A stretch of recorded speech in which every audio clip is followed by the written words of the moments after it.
Welcome to Control, New York City, present day. Set within the oldest house, the headquarters of a covert government organization known as the Federal Bureau of Control. You play as Jessie, a young woman seeking answers about her past. Drawn to the oldest house by a mysterious force, you discover the building has become corrupted by a dark, paranormal entity known as the Hiss. Chosen as the new director of the FBC, you must fight to restore control. Control is made by Remedy, one of my favorite game studios. They have made games like Max Payne, Quantum Break, Alan Wake, and these guys are at the top of their game. And they've made their newest game, Control, which is already now out for release. And this is my review of Control. Graphics are stunning here. The main characters, they all look fantastic as well. The mocap here is done very, very well.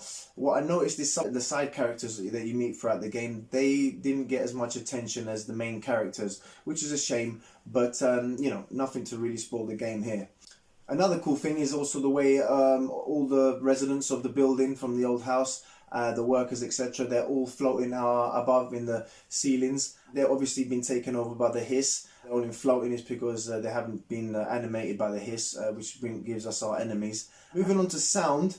The sound here is really well done as well. The voice for the main character, Jessie, is done by Courtney Hope, and I thought she'd done a very, very good job and held the game together all the way through to the end. And also for all the Max Payne fans out there like me, James McCaffrey returns to Remedy to voice one of their characters, this time in a much smaller role, and he plays a guy called Trench in this game, and you don't really find out what he's about until maybe later on in the game. And James McCaffrey, of course, as you know, as the voice of Max Payne, hit it out the park. And again, with the smaller part he has here, he does very well with what he has as well. The NPCs as well, they're all voiced very well as well. I didn't really have no complaints there. The voices looked better than some of the side characters and how they looked, so that was a good thing.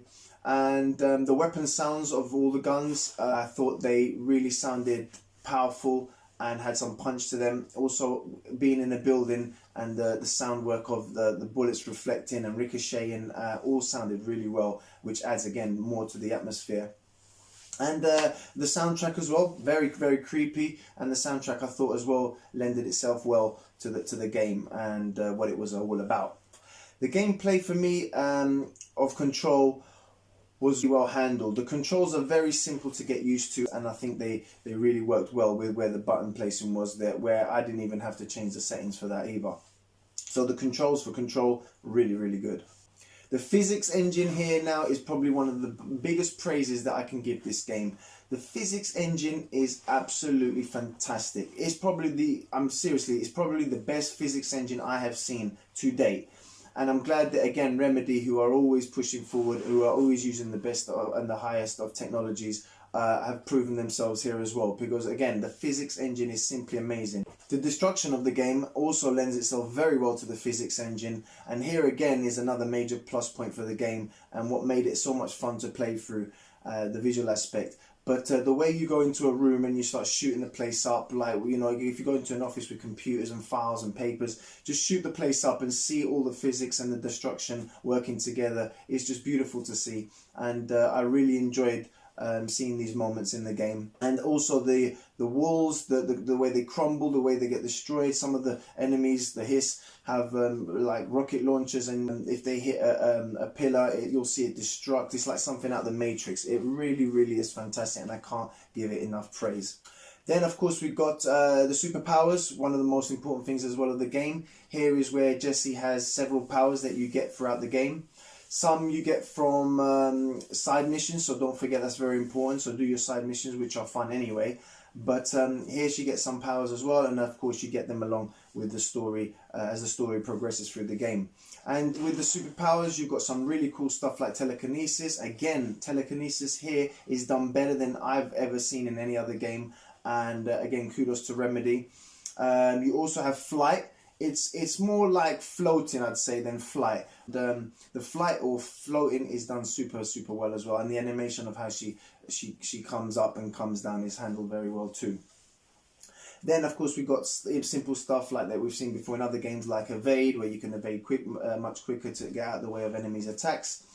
And we also had Mind Control, which was really fun to use as well, actually, as his life bar, which is normally above their head, goes down to say about the last quarter. You can then mind control them so they can fight for you, and you can change up the battle with this a lot, which is also another little cool power that I enjoyed using throughout the game. And then you've just got your normal Psychic Blast, which again is cool and sends everything flying up in the air, and really cool. And I enjoyed all of the superpowers. I didn't think any of them were particularly weak. So again, you'll find that the superpowers were really fun to use. A little gripe that I had was with the enemies. They are fun to kill, but I just really thought they were quite generic. There wasn't a huge variation of baddies, and if there was a variation, there wasn't no huge difference really. Some of the bosses were slightly more fun and more original. But one thing I did love about the enemies was the way they explode when you kill them. That also looks really cool. And I enjoyed every time you killed one. It's quite addictive to see the little explosion that happens once they die. Another little gripe I had was the map. Not the biggest fan of the map. For me, I don't know about anyone else, but for me, I kept having problems with the map loading. And therefore, you know, it took me out of the game a few times. Nothing that breaks the game. Maybe some people didn't get this problem, but I definitely did. And sometimes the map wouldn't load up. And for me, generally, the map itself, the map system that Remedy used, I wasn't a huge fan of. But one thing that I did really like was the save point, which counteracts this. And the way you save in this game is like, as you go throughout the old house, you'll find these warp zone points that you have to use your psychic abilities on, and these will create a handy warp system for you to dart from here to there across the building. This was a real big help throughout the game. Side missions, again, like I said before, they are really fun. Not only are they fun, not like some side missions you get in other games that are just go fetch this, go fetch that. These side missions are really fun to do because they obviously add more to the story. And also what's very important also is that you get to unlock some powers through side missions that you cannot get through even the main missions. So try it, and don't forget to do your side missions, as they can unlock 1 or 2, if not 3 of your superpowers. So they're very important, and I enjoyed the side missions as well as the story missions. Another really cool thing was the gun. Yes, the gun. No guns here, it's just one gun. And again, the physics of the gun, the graphics of how it changes from gun to gun. You have various guns that you can use throughout the game, but you only get the one gun, which is what the director gets. And this gun, you see, if you're aiming down the sights, you can see how it changes into the next form. So it's basically your average guns that you get in any other games. You start off with a handgun. Then you get the shotgun, and you can get a SMG. Then you get sort of like a sniper, if not a rifle sort of gun. So you get where I'm going with this. But in the end, they all work fantastically well, and again added a lot to the gameplay. And that's pretty much it. I enjoyed my time with Control. From start to finish, I was addicted to the powers. I was addicted to playing with the guns. The story got better as you went along. You have to have patience here. All will be explained. I enjoyed the ending. And for me, you know, Control is the game that Quantum Break should have been. One of probably the only, for me, weakest title from Remedy. But for me, I found that to be like a game that they were experimenting on, because when you play Control, you'll see that this turned out to be, I think, the game that they wanted with Quantum Break. And again, with Quantum Break, maybe they concentrated as well too much with the episodic show that they had running alongside the game, which was a cool, again, innovative feature from Remedy, but one that didn't work quite well as some of the other ones that they put in their other games. And here with Control, I think they've hit a jackpot, and for me it's one of their best games to date, and another game to add to their fantastic catalogue of games. I'm going to give Control an 8.5 out of 10.